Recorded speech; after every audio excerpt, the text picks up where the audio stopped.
We're really excited. We're going to have a conversation with Eric at Boyd Motor Werks. And the War Room Roundtable, we're a panel of experts in the business world, and we get to have conversations with fellow business owners in the Portland area and kind of go over successes, challenges, things that pretty much all business owners deal with and go through. And what's interesting, and kind of think the red thread of the War Room Roundtable is that all business owners go through a lot of these ups and downs and these challenges and things that we're proud of. But we always feel like we're on an island. But here is a community. So we're really excited to look under the hood of your business at Boyd Motor Werks. So can you introduce yourself to our viewers? My name's Eric Edwards. I'm the owner of Boyd Motor Werks, an independent BMW repair shop. We've been here since for 50 years, since '72.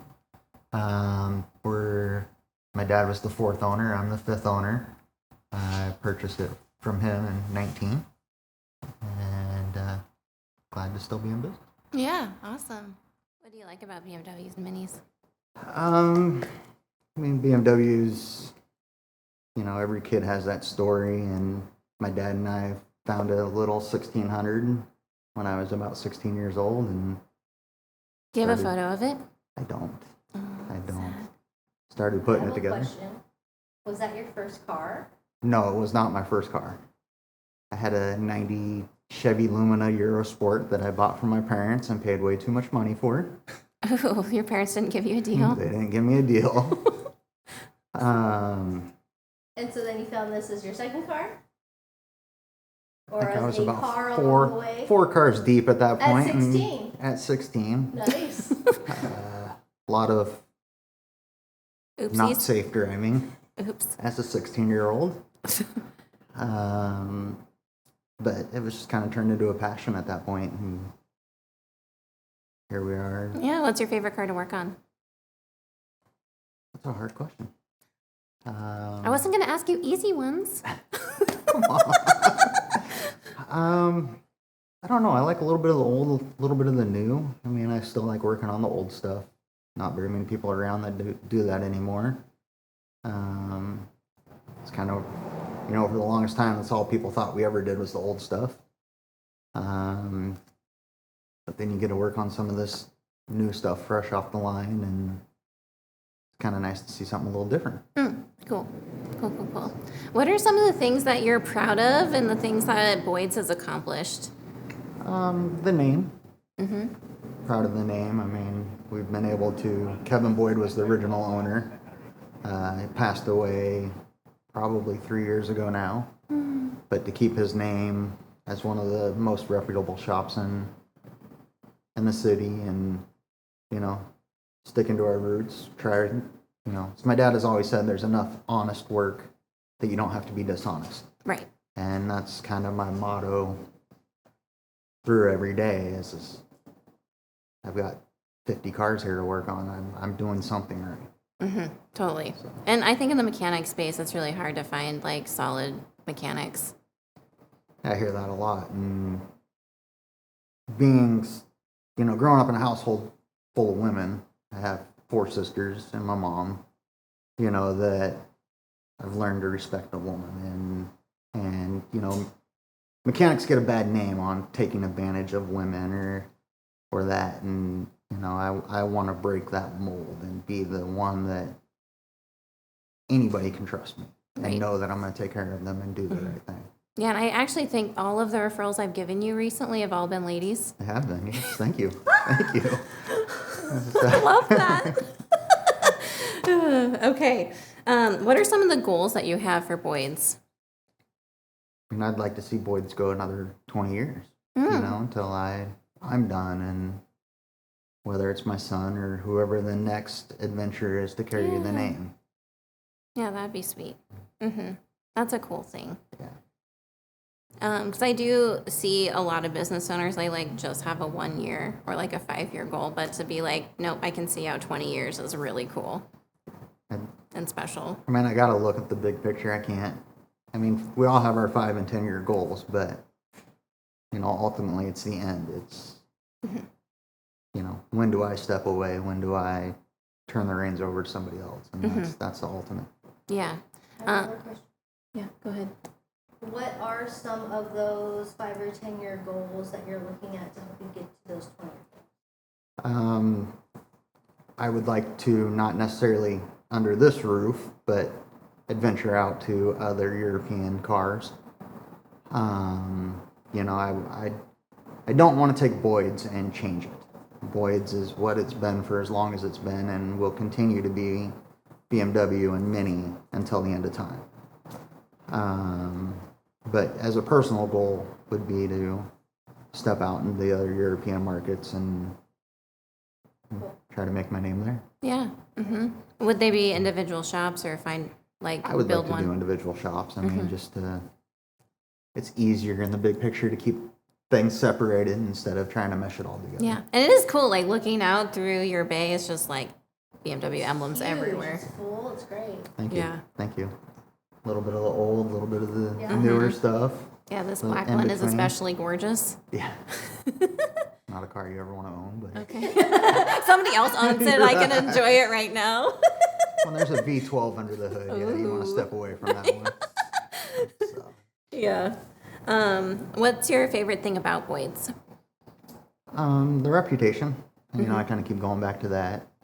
My technicians are amazing. Yeah. Without them, I wouldn't be here. I mean, I can work on a car just as well as the best of them, but they are the better of them. Oh, that's cool. And they will, they teach me every day.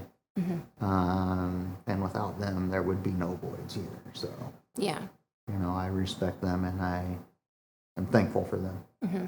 That's really cool because from like an HR staffing point, a lot of times business owners just think of their people and their help as just like payroll or cost centers, but to think of them like as the heart They of the are. I company. mean, I could do 1 or 2 cars a day by myself, but to move the volume and have the volume we have, there's no way I could do it Yeah. by myself. And one of my techs, Joel, the one that just left, he's been with me for probably close to 15 years now. That's so cool. And then Rob's been with me for 7. To have those kind of employees that have been through the thick and the thin and show up every day to give them 110%. I mean, it's about them. It's not about me. I just try to make the ship keep going. But you are doing something right as a leader if they're staying for 15 years. You take care of your employees, they take care of you. Cool. What are some of the things that you do to take care of them? Just the morale, lunches, just Christmas time, I really try to take good care of them. Just say thank you. That's probably the biggest thing that's overlooked. Ah, yeah.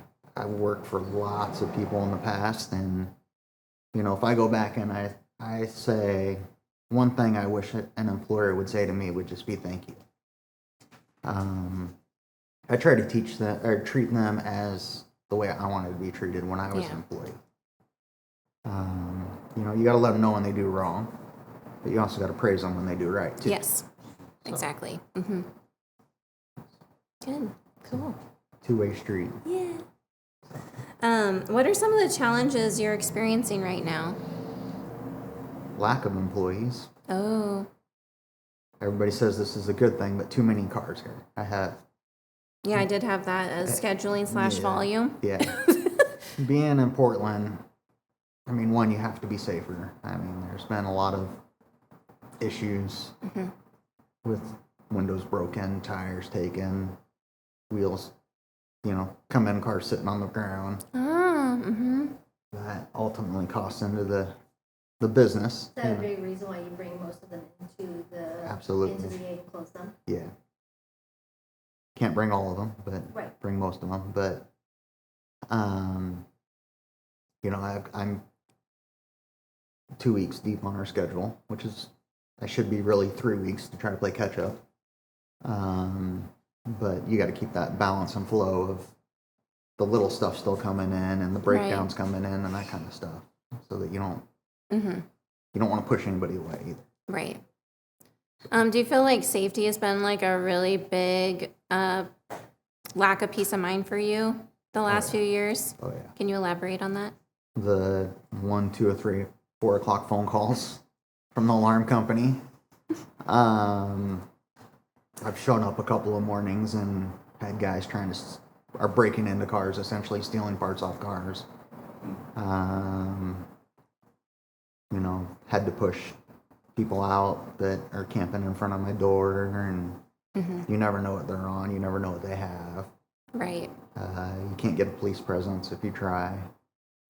So Yeah, Portland's been very curious about that. It's gotten better, but it's still not where it needs to be. Right. What are some of the things that you've done to mitigate the safety concerns? Security cameras, bars on my windows. I have a security company that comes through several times a night. Just up my security game. Yeah. And what are some of the things that you're doing to mitigate the volume scheduling?